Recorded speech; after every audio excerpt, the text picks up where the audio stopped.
Well, hey, everyone. I'm excited to bring you an amazing guest, Professor Seyfried. Okay, he's the author of this book right here, Cancer as a Metabolic Disease. This is my new favorite book. Incredible. You need a little bit of biochemistry to get through it, but there's a lot of parts that are really easy to understand. And Professor Seyfried has taught and conducted research in the field of neurogenetics, neurochemistry, and cancer for more than 25 years at Yale University, Boston College. He's published more than 150 scientific articles and book chapters, and is on the editorial boards of Nutrition and Metabolism, Journal of Lipid Research, Neurochemical Research, and ASN Neuro. So welcome, and I really appreciate you spending some time talking with me today. Oh, thanks, Eric. It's nice to be here. Absolutely. I think it's important to start out, if we could, on the big idea here, where, and kind of, if you could do it in layperson's language, just to describe the difference between a normal cell and cancer cell. I think that's important to just talk about that. Yeah, well, there are many differences.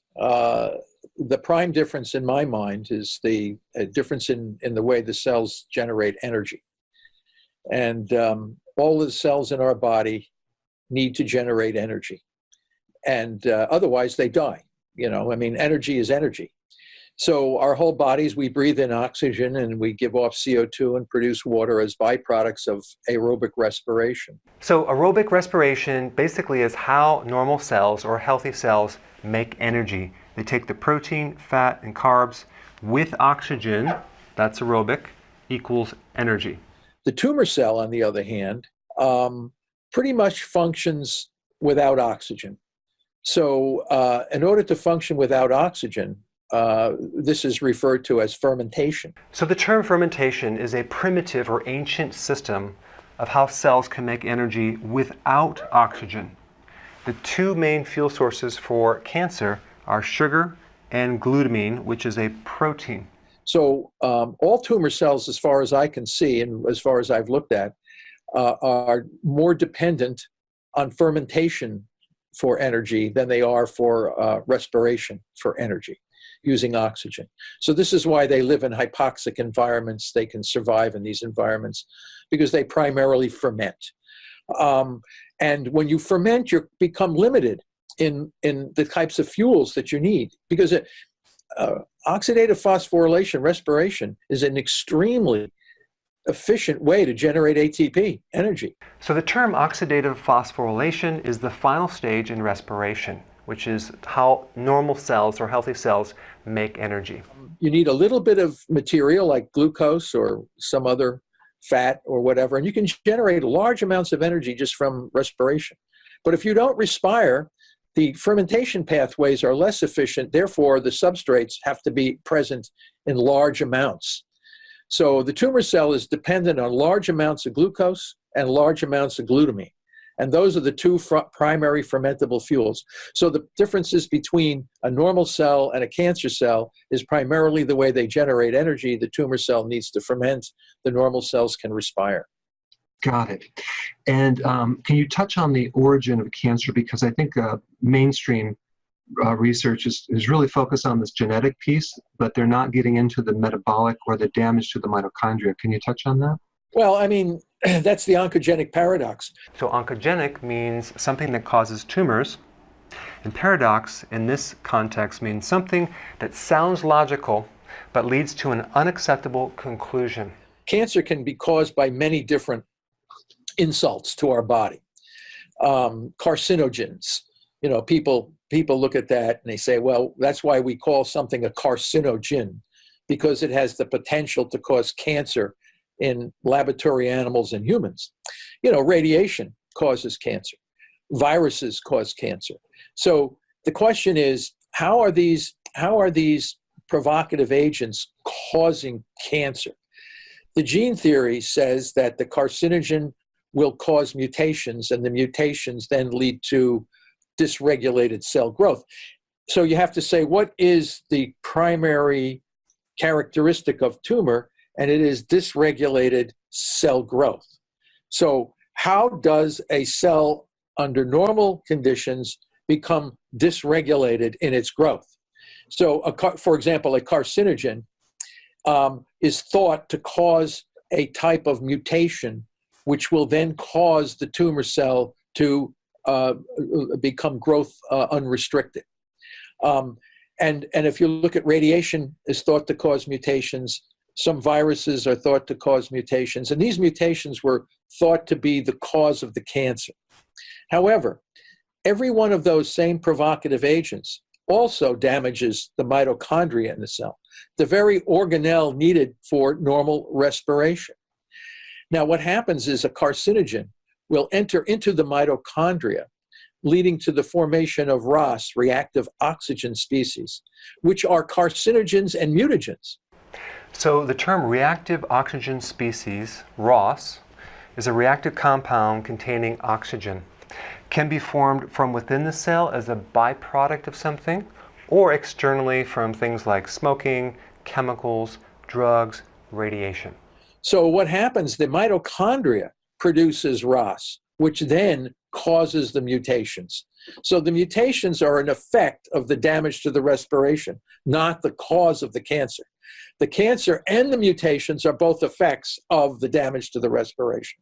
So this changes the whole game as to what the nature of this disease is. And we went through and documented very carefully all of the different agents that cause cancer, and every one of them first damages the respiration, leading to ROS, leading to the mutations. So this whole concept of mutations is mostly nonsense. It's absolutely a misdirected effort, which is and the tragic consequences. Over 1,600 people a day are dying from cancer as the result of this tragic misunderstanding of the nature of the disease. Wow. So have you ever done any research or heard about research being done using something like IP6 phytic acid as a powerful antioxidant to counter some of the free radical damage? Well, that's more, it would be in line of prevention. Mm-hmm. So, if you can prevent free radical damage to your mitochondria, you're going to prevent cancer. So a free radical is an atom with an unpaired electron. Normally atoms have paired electrons. Free radical has unpaired, so it makes it highly reactive. Antioxidants give up their electron to stabilize the atom, making it neutral. Cancer does not start with normal mitochondria. So things that would be reducing reactive oxygen species or inflammation or things like this would all be important in preventing the disease. But once the disease starts, you have an altogether different strategy that's needed. Wow. Are there microscopic cancer cells in pretty much everyone? Is there any data on that? I'm not sure about that. I mean, most healthy tissues, you don't see cancer cells. You only see cancer cells when they become enough to see. They make these statements, we all have cancer.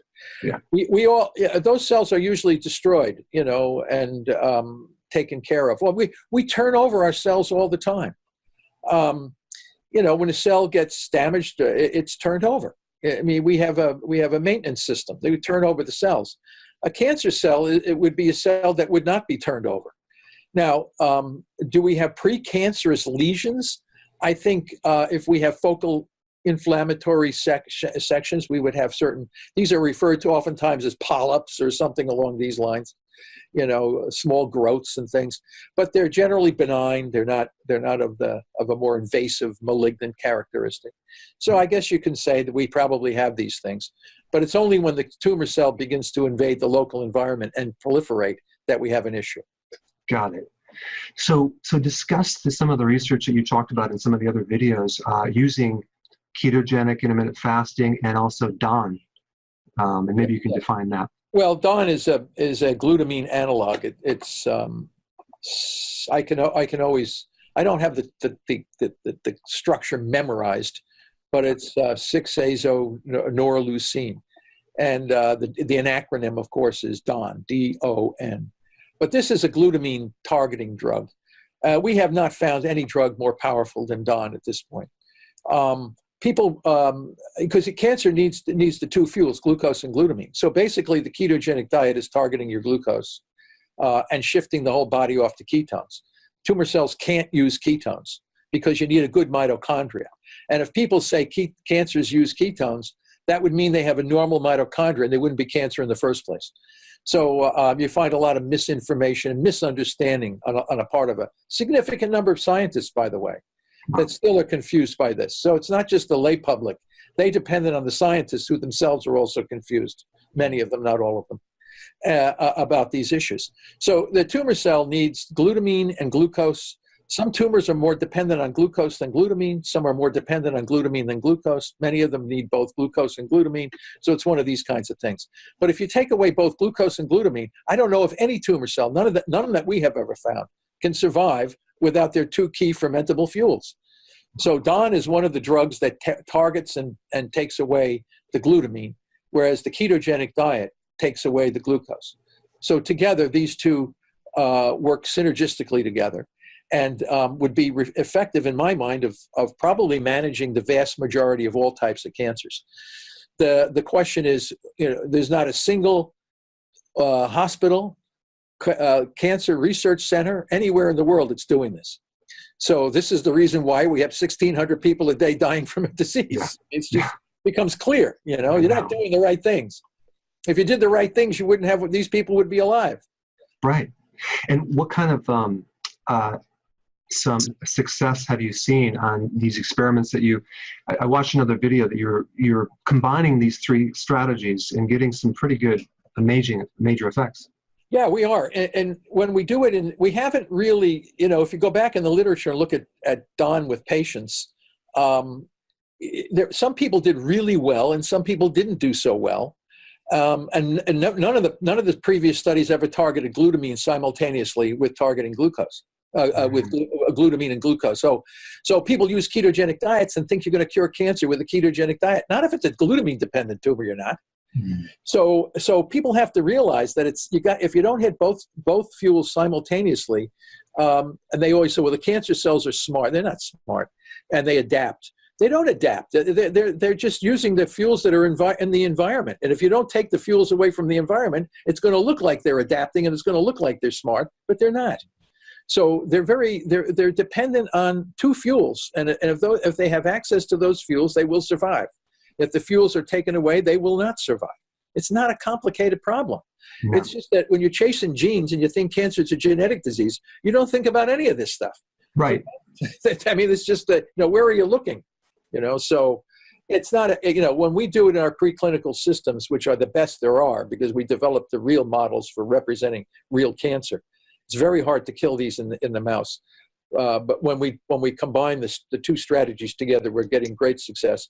And we are targeting glutamine in patients, not with DON yet, because it's not available in sufficient quantities. People don't know how to use it. A lot of clinicians are concerned about this or that. But, it's less toxic than most of the stuff they're already giving these poor cancer patients. Right. So what's going to happen? I mean, we're working with clinical groups and oncology groups in different countries, which are more open to trying these kinds of things. And we are achieving great success in a number of patients for all kinds of cancers, because cancer is one disease. It's all the same. Whether you have a lymphoma, a brain tumor, a colon tumor, a breast tumor, a bladder tumor, it's all the same. They ferment. It's such a simple.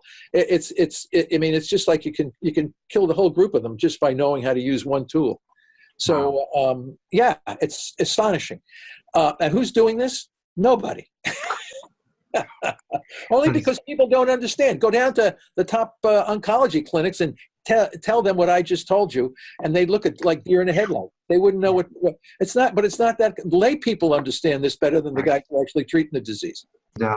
It's all very, very exciting. So I want to thank you for the interview, and I really appreciate what you're doing so much. Oh, thank you, Eric. Nice to have your support. Thanks. Absolutely.